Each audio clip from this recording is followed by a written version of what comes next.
शेख हसीना बांग्लादेश को फौजी हुक्मरानी से निजात दिलाने वाली आयरन लेडी, एक बार नहीं, 2 बार नहीं और 3 बार नहीं बल्कि 5 बार मुल्क की वजीर आज़म बनने वाली शेख हसीना जनवरी 2009 से 2024 तक मुसलसल बांग्लादेश की वजीर आज़म रही। अब एक बार बांग्लादेश में ही नहीं बल्कि दुनिया में मौजूए बहस बनी हुई हैं, क्योंकि मुल्क में एक और बगावत ने उन्हें मुल्क छोड़ने पर मजबूर कर दिया है।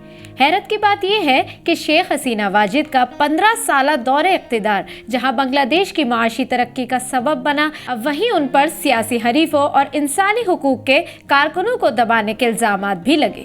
लेकिन उनकी हुकूमत का जिस अंदाज में खात्मा हुआ, इससे जाहिर होता है कि दाल में कुछ काला है। बात सिर्फ बांग्लादेशी स्टूडेंट्स की नहीं है, बल्कि इसमें किसी और का हाथ और दिमाग है। आपको बता दें कि शेख हसीना वाजिद 28 सितंबर 1947 को मशरक़ी बंगाल में पैदा हुई।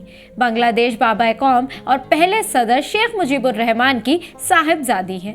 15 अगस्त 1975 को शेख मुजीबुर रहमान के कत्ल के बाद बांग्लादेश में बगावत हुई। इस वक्त शेख हसीना, उनके शौहर डॉक्टर वाजिद और बहन रेहाना ब्रसेल्स में बांग्लादेश के सफ़ीर सनाउल हक के घर ठहरे हुए थे। फिर सुबह सवेरे सनाउल हक का फ़ोन आया और दूसरी तरफ जर्मनी में बांग्लादेश के सफ़ीर हुमायूं रशीद चौधरी थे और उन्होंने बताया कि बांग्लादेश में फ़ौजी बगावत हुई है और शेख मुजीब का कत्ल कर दिया गया है। इसके बाद हिंदुस्तान ने एक बार फिर अपनी दोस्ती निभाई। हसीना ख़ानदान को हिंदुस्तान में सियासी पनाह दी गई थी। इसके बाद शेख हसीना, उनके शौहर डॉक्टर वाजिद और उनकी बहन रेहाना के सामने ये सवाल था कि अब वो कहाँ जाए। फिर हुमायूं रशीद चौधरी ने कहा कि वो हिंदुस्तानी वज़ीर आज़म इंदिरा गांधी से कहेंगे कि शेख हसीना को पनाह दें। इस पर इंदिरा गांधी से बात हुई और शेख हसीना को पनाह देने पर राज़ी हो गईं। अब अहम बात यह है कि उस वक्त हिंदुस्तान में इमरजेंसी थी। इस हरी झंडी के बाद शेख हसीना 24 अगस्त 1975 को हिंदुस्तान आईं।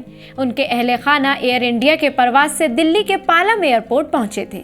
काबीना के एक जॉइंट सेक्रेटरी ने उनका इस्तकबाल किया और एक सरकारी रिहाइशगाह मुंतकिल किया गया।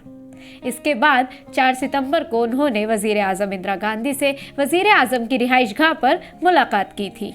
इस मुलाकात के कुछ दिनों बाद शेख हसीना को इंडिया गेट के करीब पंडारा पार्क के सी ब्लॉक में एक फ्लैट अलॉट किया गया और उनसे कहा गया कि वो बाहर के लोगों से ज़्यादा बातचीत ना करें और घर से कम बाहर निकलें।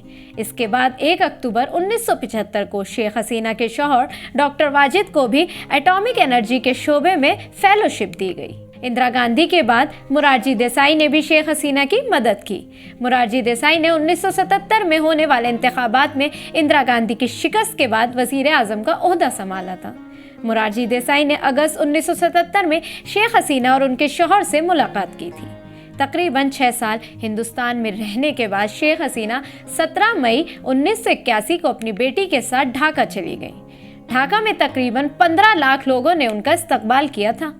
मुल्क के वापसी के बाद उन्होंने 1 दिहाई तक तवील जद्दोजहद की, जिसमें तवील अरसे तक घर में नज़रबंदी भी शामिल है। हसीना वाजिद ने 1990 में फौजी आमिर हुसैन मोहम्मद इरशाद को इक़्तिदार से हटाने में मदद के लिए खालिदा जिया की बांग्लादेशी नेशनलिस्ट पार्टी के साथ फौज का साथ दिया, लेकिन खालिदा जिया के साथ वो ज़्यादा अरसे तक ना चल सकी। इसके बाद उन दोनों की मुखासमत ने बांग्लादेश की सियासत पर गलबा हासिल कर लिया। हसीना वाजिद पहली मरतबा 1996 में वज़ीर आज़म बनी, लेकिन इसके 5 बरस बाद इंतखाबात में वो खालिद जिया से हार गईं। उन दोनों को 2007 में फ़ौज की हिमायत याफ्ता हुकूमत की बगावत के बाद बदइनवानी के इल्ज़ाम में कैद किया गया था।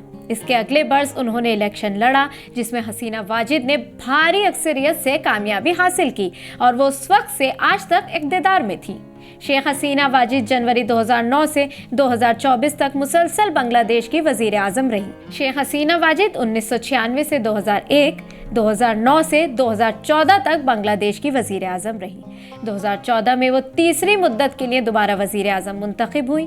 2018 में शेख हसीना वाजिद चौथी मुद्दत हासिल करने में कामयाब हुई।